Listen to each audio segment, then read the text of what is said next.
Alright, fuckers, are you ready for- Oh, that's so loud on the- no. I'm sorry. Alright, fuckers, are you ready for my Mickey voice? No one can find a good enough scan of Terra's, so we're doing Mickey now, I guess. King Mickey story. The long, long journey. If I can get through this is the first take, if I can get through this without dying laughing, I will consider myself the best voice actor of all time. I called your name there, in that place in the realm of in-between, because I'll always be by your side. It was on the other side of the door to darkness. Aqua saved us, and then I met Riku. I met Aqua and the others much earlier than that. Back then, I was still in training. I left Disney Castle to Minnie, Donald, and Goofy, and trained under the great Yen Sid. My fucking phone went off. No! But the moment I heard disaster had struck in the worlds, I couldn't just stand around doing nothing. I took a star shard, which would let me overcome the barriers between worlds, and took off. I landed in a craggy wasteland. It was there I met Ventus, locked in a fight with Vanitas. Together, we made him retreat. Thanks for before. I owe ya. The name's Ventus. What's yours? I'm Mickey, I introduced myself. I introduced myself with a smile and laughed as I explained the series of events that had led me here. Well, that makes both of us. I ran off too. I showed him the star shard. All I have to do is think it, and the star shard will take me anywhere I want to go. Or, at least I thought it would. I haven't quite got the fine points down, like when or where.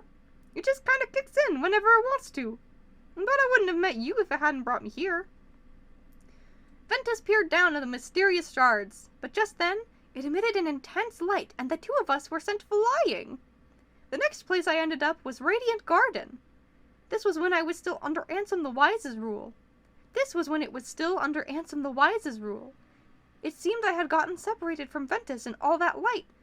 But there I met Aqua, who held her keyblade at the ready to protect a small girl.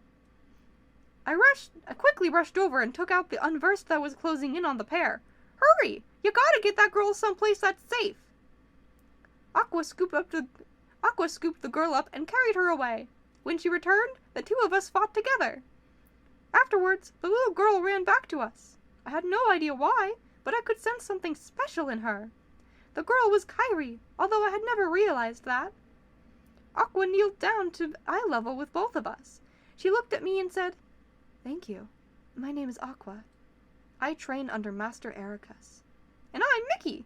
I used to be Yen Sid's apprentice. I came back to him for some more training. Aqua looked at Kairi. I sense light within this girl. Do you think that's why they attacked her? Yep, I think you might be absolutely right. If you ask me, she must be somebody pretty extraordinary." Aqua nodded. We shook hands, but suddenly a strong light flashed from my pocket. It was the star shard. "Oh no, not now! See you real soon!" And just like before, I was sent flying. After that, I fought Master Xehanort, but was thrown into the lanes between. It was Aqua who saved me. She took me back to Master Yen Sid, but at the time, I was unconscious. When I awoke, I followed Aqua and the others to the Keyblade graveyard. But the first thing I saw when I got there was Aqua, collapsed on the ground.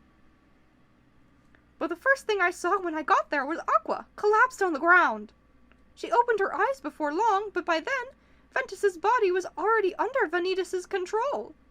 After a fierce fight, Vanitas' Keyblade ran wild, and we were enveloped in swirls of light and darkness.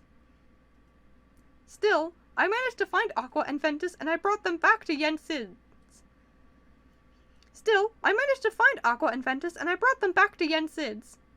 Ventus never woke up. I'll keep him safe until he wakes. Forever, if I have to. Aqua said, but Yen Sid shook his head. I will tell you what your friend needs right now. It is not your protection. He needs you to believe. You see, Ventus's heart hangs in the balance. It sleeps in the place between light and darkness. From all I can perceive, that means he will be looking for a friend, one who believes in him, to show him the way home. Just as long as you love him, then Ventus will be able to find you when he wakes.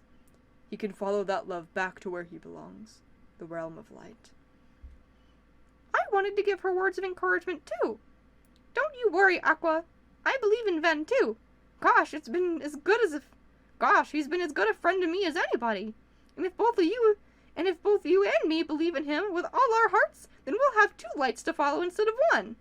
Then he'll have two lights to follow instead of one. Our friendship was the proof of the bonds we had formed. However, I hadn't been able to find Terra, so we could only watch as Aqua set off on another journey. After that, I became a Keyblade Master and returned home to Disney Castle. Aqua's whereabouts remained a mystery. And then I became aware of the stars in the sky blinking out of existence. I wrote a letter to Donald and set off once more. Before long, my journey brought me to the realm of darkness to seek out a Keyblade, and there I met Aqua. Thanks to her help, Riku and I were able to close the door to Kingdom Hearts, the heart of all worlds. After that, even though we were together, Riku and I got separated. However, our hearts were connected, so I was able to reach him when he arrived in the lower levels of Castle Oblivion, even if only my voice got through at first. Remember, Riku, you're not alone. Riku was fighting Ansem, who had taken root in him. Listen close. The light'll never give up on you. You'll always find it, even in the deepest darkness. I desperately followed my connection to Riku. Just when he was about to be taken over by Ansem, that's when I finally came running. Phew, sure glad I made it in time. That ought to keep Ansem busy for a while. Sorry I couldn't come sooner, Riku. Your Majesty, is it you? Riku was astonished to see me.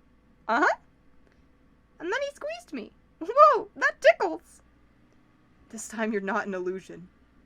I'm so glad that you could make it here. Riku let me go, and he seemed so relieved. He sat for a while. I made a promise to you that I would find a way, didn't I? But don't worry, we can defeat Ansem together. But Riku only shook his head. Sorry, I've got to face him alone. Riku had made his choice, and I reluctantly nodded. Defeating Ansem would be meaningless if Riku didn't do it himself, of course. I understood, but still felt I had to help him, even if only a little. Once Riku was done fighting alone, I told him, "The road you chose, I didn't know. Light and dark, back to back, with you, I think they might meet in a way nobody's ever seen before. Wonder where that road leads. I'd like to see it myself. I'd like to walk the road with ya." Riku gave a shy laugh. Your Majesty, I'm really flattered. I don't know what to say. Gosh, Riku, you know you don't have to call me that now. We're pals. Fair enough, Mickey. And our journey began. This was not the twilight road to nightfall. But the road to dawn. And the two of us were walking it together. I didn't laugh a single fucking time. I'm the best voice actor of all time. Suck my dick!